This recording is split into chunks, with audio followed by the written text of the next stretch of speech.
Bonjour Richard Ferrand. Bonjour madame. Le Premier ministre a annoncé hier un plan d'ampleur pour l'hôpital, une reprise partielle de la dette, des primes, des investissements. Pourtant, on entend des réactions plutôt déçues de la part du monde hospitalier. Une mobilisation est prévue d'ores et déjà le 30 novembre. Est-ce que vous pensez que la mobilisation doit cesser ? Ce que je pense surtout, c'est que ce qui est mis sur la table est massif et historique. Songez que sur les 10 dernières années, on a eu un investissement qui a été diminué par 2 sur les hôpitaux et on a un endettement qui s'est creusé. Moi, hier soir, vers 10h moins le quart, quand je préparais notre émission, j'ai appelé le directeur du CHU de Brest-Carré, parce que je suis breton. Je lui ai dit, qu'est-ce que ça va vous changer, ce plan ? C'est simple, il y a un endettement de 60 millions, il va passer à 40. Il n'y aura plus de frais financiers, d'échéances de dettes à rembourser, du moins elles vont diminuer. Avec ça, il va pouvoir investir dans des équipements du quotidien, ceux qui sont des irritants, si vous voulez, dans la pratique et les conditions de travail. Il va pouvoir, évidemment, ensuite rendre plus attractifs les postes. Parce qu'aujourd'hui, il n'y a pas de problème de création de postes. Il y a un problème d'occupation de ces postes. Ça veut dire quoi, rendre attractifs les postes ? Il va pouvoir augmenter les rémunérations ? Eh bien, premièrement, c'est un point, et ça a été dit, puisque, par exemple, on fusionne les 4 premiers échelons des jeunes médecins. Ça veut dire qu'ils vont gagner plus tout de suite. Ça veut dire qu'également, infirmières et aides-soignantes vont gagner plus. Mais surtout, et c'est très important, cela signifie que de la sorte, quand il pourra enfin recruter tout le personnel, avoir également en radiologie, à l'anesthésie, des matériels plus modernes, plus performants, qui sont un des éléments d'attractivité pour les jeunes médecins, alors oui, des lits pourront rouvrir et le patient s'en trouvera mieux. Parce qu'au fond, vous nous dites que le problème est réglé. Au fond, l'objectif, c'est qu'il n'y ait plus de brancards dans les couloirs, pour être clair. Je ne dis pas que le problème est réglé. Ça ne se fait pas d'un claquement de doigts. Ce que je dis, c'est qu'on part d'un point où l'investissement s'était écroulé, l'endettement avait cru. Là, il y a un effort de solidarité nationale et de surcroît, il y a des moyens pour rendre à nouveau l'hôpital public attractif pour les personnels. Vous insistez sur la dette, sans doute parce que vous avez entendu... Non, il va falloir que je pose des questions, je vous assure. Mais il faut que je vous donne des réponses complètes. Oui, mais c'est chacun son tour. Bon, alors, allez-y, allez. Les soignants n'avaient pas réclamé la reprise de la dette. Dans ce qu'on a entendu dans les revendications, effectivement, il y avait des créations de lits, il y avait des augmentations de rémunération. Il n'y avait pas cette idée de reprise de la dette. Ils ont le sentiment que c'est une mesure budgétaire qui ne va pas les concerner directement dans leur quotidien. Madame Roux, quand vous allez chez le médecin, ce n'est pas vous qui faites l'ordonnance. Non. Donc, ce que je veux vous dire, c'est qu'il fallait prendre des mesures qui permettent d'aboutir au résultat. La dette, ce n'est pas quelque chose d'abstrait, c'est quelque chose que l'on rembourse et qui prive de moyens les directeurs d'hôpitaux pour répondre justement aux besoins. Donc, la conséquence répondra aux attentes des soignants, mais la cause, il fallait d'abord la purger. Donc, sur la mobilisation du 30, qui est d'ores et déjà annoncée de la part des personnels hospitaliers, vous dites la mobilisation doit cesser ? Non, je n'ai pas d'injonction à donner. Dès l'instant que les choses dans notre pays se passent démocratiquement et sans violence, eh bien, on a le droit de vouloir mobiliser l'opinion publique sur sa situation. Mais ce qu'il faut comprendre aussi, c'est qu'on a un système qui était à bout de souffle. Le plan de Mme Buzyn, qui s'appelle Ma Santé 2022, a été très bien accueilli et pas contesté. Simplement, entre le moment où ça va porter ses fruits, parce qu'il faut longtemps pour former des médecins, et aujourd'hui, il fallait redonner de l'oxygène. C'est fait. Pour tenir jusqu'à la mise en œuvre positive de ce schéma. Donc, c'est une accélération salutaire. Il fallait réanimer l'hôpital. Nous allons le faire. Richard Ferrand, est-ce que cette grande réforme des retraites va voir le jour, celle qui vise à fusionner 42 régimes en un seul ? Vous savez, quand je pense à ce sujet, je me dis la chose suivante. Imaginez, prenons l'inverse. Imaginez que nous aurions en France un système par points, qui ferait que vous, moi, le boulanger du village, tout le monde aurait le même nombre de points selon ses cotisations.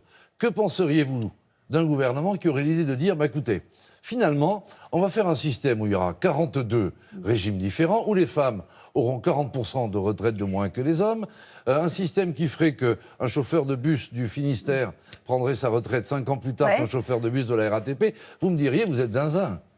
Voyez-vous ? Alors, ce que nous voulons faire...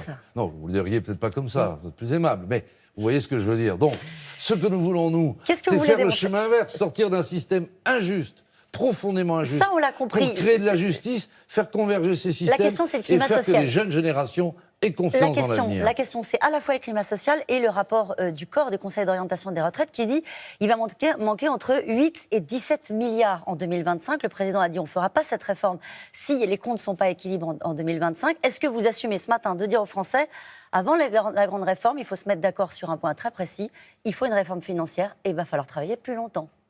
Voilà, ce que vous proposez, à juste titre, c'est du « en même temps ». Eh bien, vous avez parfaitement raison. Parce que, d'abord, le corps, c'est quand même un drôle d'organisme. Hein. Quand nous étions, je me souviens, en campagne électorale et qu'on a proposé cette réforme, les mêmes nous disaient, écoutez, il n'y aura pas de problème financier jusqu'en 2025. Très bien. Puis là, ils nous disent, finalement, c'est entre 8 et 17. Oui. Alors, oui, c'est, comme précision, on peut faire mieux. Bien. Ce qui est certain, c'est que nous allons tous, et c'est une très bonne nouvelle, vivre plus longtemps. Et de surcroît, plutôt en bonne santé. Ça signifie que, évidemment, tendanciellement, il nous faudra travailler plus. C'est dit. Ça, enfin, si vous voulez, c'est banal comme un nougat Montélimar, si je puis dire. Oui, sauf qu'il y a je ne vois pas comment on n'y parviendrait pas. Sauf que Laurent Berger, notamment, que vous connaissez très bien, il a dit, en gros, qu'il s'engagerait contre cette réforme si elle était une réforme financière. Et si on Ce n'est pas une réforme financière. Et si on disait aux gens qu'il fallait travailler plus. C'est une réforme de justice. Bon. C'est une réforme de justice. Ensuite, qu'est-ce qu'il faut faire? Il faut faire en sorte que les systèmes de retraite convergent. Il faut faire en sorte que, en effet, le système soit équilibré pour être mis en œuvre de manière équitable, assainie, au moment où la réforme prendra son plein effet. Donc il faut à la fois de l'équilibre et de l'équité. À quoi vous pensez, puisque vous pensez beaucoup le soir en préparant cette émission, lorsque vous pensez au 5 décembre il paraît que certains l'appellent le mur du 5 décembre, puisque vous parlez très souvent avec le président de la République. Est-ce que vous êtes de ceux qui disent attention à l'unité du pays, attention au climat social, ou est-ce que vous êtes de ceux qui lui disent il faut faire les réformes, il faut avancer? Moi, ce que je dis, c'est que lorsque l'on est convaincu, et c'est mon cas, que, au fond, un système de retraite universel vaut mieux qu'un système de retraite où se juxtaposent les corporatismes, je dis ça mérite de le porter, ça mérite de convaincre les Français, parce que cette réforme est juste. Alors évidemment, certains qui s'inquiètent veulent manifester, et ceux qui savent qu'ils vont être les grands bénéficiaires de cette justice, eux, ils ne vont pas les manifester pour dire « youpi, continuez comme ça », évidemment. Donc, il faut simplement que les expressions démocratiques, les contre-propositions éventuelles, il n'y en a pas beaucoup d'ailleurs sur la table, hein, permettez-moi de le dire, puissent s'exprimer dès l'instant que cela se fait dans le respect des lois de la République. Et je voudrais d'ailleurs là-dessus dire à toutes les forces démocratiques de notre pays, qu'il s'agisse de partis politiques, qu'il s'agisse de syndicats, que je voudrais aussi les entendre quant au lendemain de violences inouïes, comme nous avons connu la semaine dernière, avec des voyous qui veulent simplement casser les institutions, porter atteinte aux policiers et aux gendarmes, il serait bien aussi qu'ils portent cette condamnation et qu'ils ne disent pas simplement « bah oui, tout ça, c'est la faute à Macron ». C'est pas un projet de société, c'est pas un projet politique, c'est la faute à Macron.